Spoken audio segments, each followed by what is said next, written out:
Welcome to Retirement Ramblings. I'm Scott, and today is day 187 on my countdown to retirement.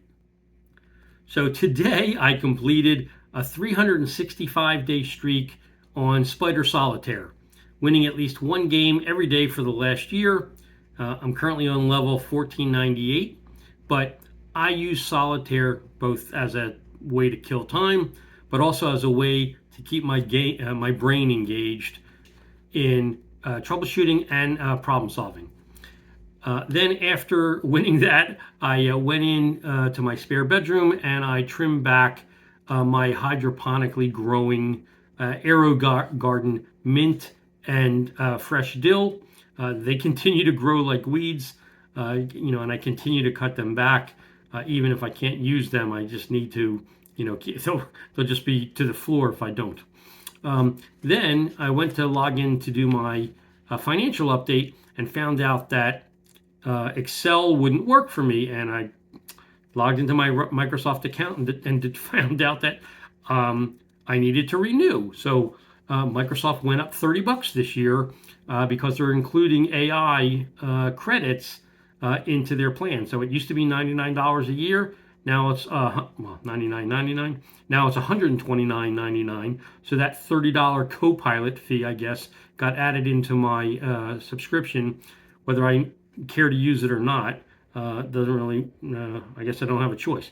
But you get 60 credits per month, and they can be spread across. I think it's the 5 members that you get to have within your family. I only have my wife and I on the plan, but it is what it is.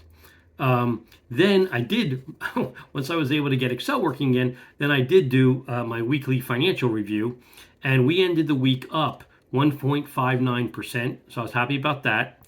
We're now up 5.64% for the year across the portfolio. So, that's not a bad return for the first 6 months of the year. I'm pretty happy with that. The market as a whole ended up big this week. So the Dow Jones Industrial Average finished up 3.8% at 43,819. The S&P was up 3.4% at 6173. The Nasdaq was up 4.3% at 20,273, and the Russell 2000 was up 3% at 2,173. Only energy and real estate were down as sectors for the week. Energy was down 3.5%, and real estate was down 0.8%. And then on the crude side, WTI crude was down 12.6% to 65.52 a barrel. Gold was down 2.5% to 3302.30 per troy ounce. Natural gas was also down 4.9% to $3.75.4 cents. And then international markets were all up this week, led by Japan, which was up 4.6%, and London was the laggard at 0.3%. So then after doing my analysis and texting the information over to my wife, I paid some bills. And then since this was the last week of the Supreme Court's opinions releases, and I heard some I heard some sound bites, but really didn't have time to look into it. So I went to the Supreme Court website, and I'm going to leave the URL down below. And I read several of the opinions because I like to do that. I like to rely on myself to interpret what's going on, even though I don't have a law degree, obviously. Anyway, there's 2 particular opinions that I wanted to read about. So, and I am going to leave URLs in the description box to the PDF from the Supreme Court site for each of these opinions if you care to download it and read it for yourself. But the first one was, the one that they've been talking about with regard to birthright citizenship. Well, the answer or the opinion didn't actually address birthright citizenship. That'll be something for down the road. But as part of the decision, or as part of the opinion, I should say, the court was asked to look into basically whether or not district court judges could issue injunctions that affected the entire nation when when a plaintiff didn't agree with whatever it was that an executive order did. And this isn't political with regard to Trump or Biden or Obama or Clinton or any other president that we've had that used executive orders. In general, though, they've always been, both parties seem to complain about overreach by the judicial system. So anyway, I specifically wanted to read that opinion, which I did. And the opinion is called Trump versus Casa. And while I'm not going to go into all the different details, that was in the opinion, you can read those for yourself. Basically, the government argued that district courts lacked equitable authority to impose universal relief. That was their basic point. So when the Supreme Court ruled or issued their opinion, they said because universal injunction lacks a historical pedigree, it falls outside the bounds of the federal court's equitable authority under the Judiciary Act. So the opinion was written by Amy Coney Barrett. It was delivered, and John Roberts, Thomas, Alito, Gorsuch, and Kavanaugh all joined the opinion. Alito wrote a concurring opinion in which Thomas joined. Kavanaugh filed a concurring opinion, and then Sotomayor filed a dissenting opinion in which Kagan and Jackson joined, and Jackson also filed a dissenting opinion. Fundamentally, this was my take, was that it is incumbent on Congress to modify the Judiciary Act of 1789 to establish a judicial mechanism to check the power of the executive branch and their overreach through executive actions so as not to overburden the Supreme Court. Because the way that this opinion plays out is that you're going to, if you want to get an injunction, you'd effectively have to go to all these different districts or all these different state courts around the country. You couldn't get a universal one. You have to basically run around, and you can't find just one judge that concurs with you. You're going to need to find at least 50 judges or more. So that doesn't make a whole lot of sense. It would make sense to me that you would get some kind of bipartisan panel of judges that would get appointed, potentially even by the Supreme Court. But certainly Congress would create some kind of mechanism that would allow for this so that the executive branch doesn't go without checks when they're doing executive orders, because they could clearly write so many executive orders that it would overburden the Supreme Court. We wouldn't get anything else done other than them hearing opinions with regard to executive orders, and that's clearly not the best use of their time.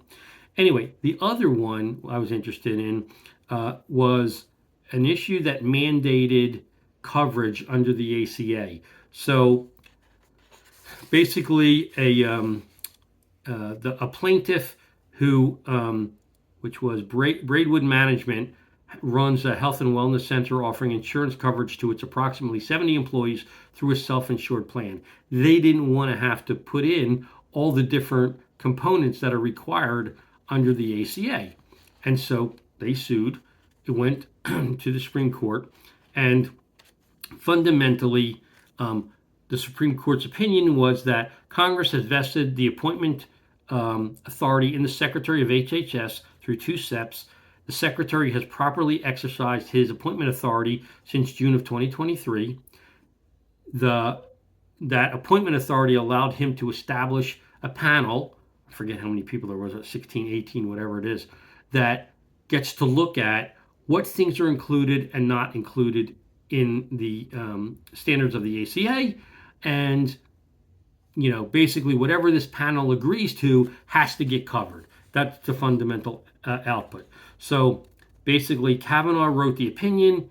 Roberts, Sotomayor, Kagan, Barrett, Jackson all joined the opinion.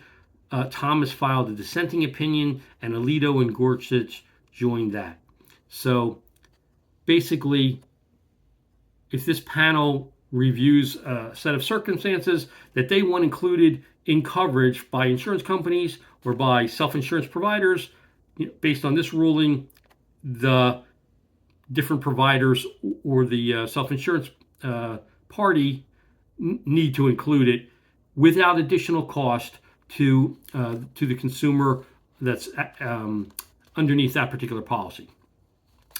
Anyway, after looking at those two rulings, then I ran out to the grocery store, specifically Aldi and Lidl, because I plan to start back on carnivore, knock on wood, tomorrow, which will give me a little bit over 30 days to knock off some weight before I go on my trip in August. Because clearly, as you guys can see, my face is getting way fuller.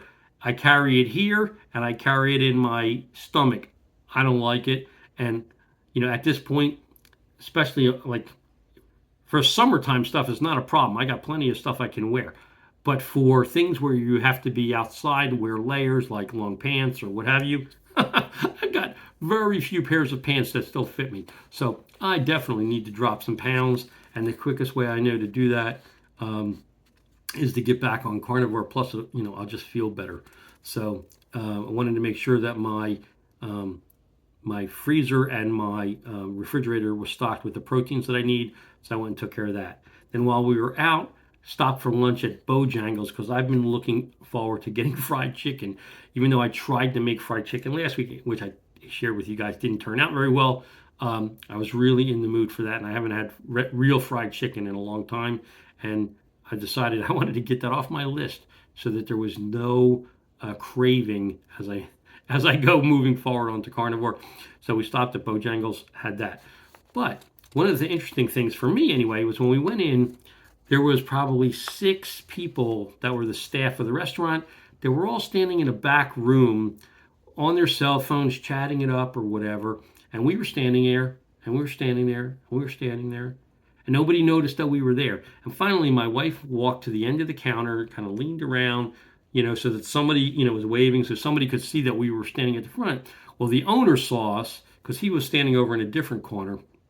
And then he got really pissed at his staff, started yelling at them to come to the front, take care of the counter, excuse me, etc. But then he was apologizing to us that we had to wait, which, wasn't that big of a deal. But he was like, he threw in like 2 extra pieces of chicken, excuse me, just because he wanted to make sure that, that was his his appeasement to us, I guess, for the delay. Anyway, I appreciated it. It wasn't required. It wasn't that big of a deal, but he really wanted to make sure that we got a good impression of this particular Bojangles, and I haven't been to a Bojangles in years and years and years, so that was fine. Then I came back, and I'm still looking for cameras to potentially take with me on the trip. Like I said, I have a Panasonic Lumix G85, but it's big, it's not waterproof, and I don't want to take a chance of it getting ruined. So I went out, I was looking at the GoPro Hero 13 Black Creator Edition, which gets good reviews. The price point's not horrible, and it may be the camera I decided to bring with me on holiday. I mean, purchase and bring with me. That's still TBD, but that's what I'm looking at. Then after that, I had bought a pork loin, so I trimmed up the pork loin, removed all the fat cap, and then made it into boneless pork loin chops.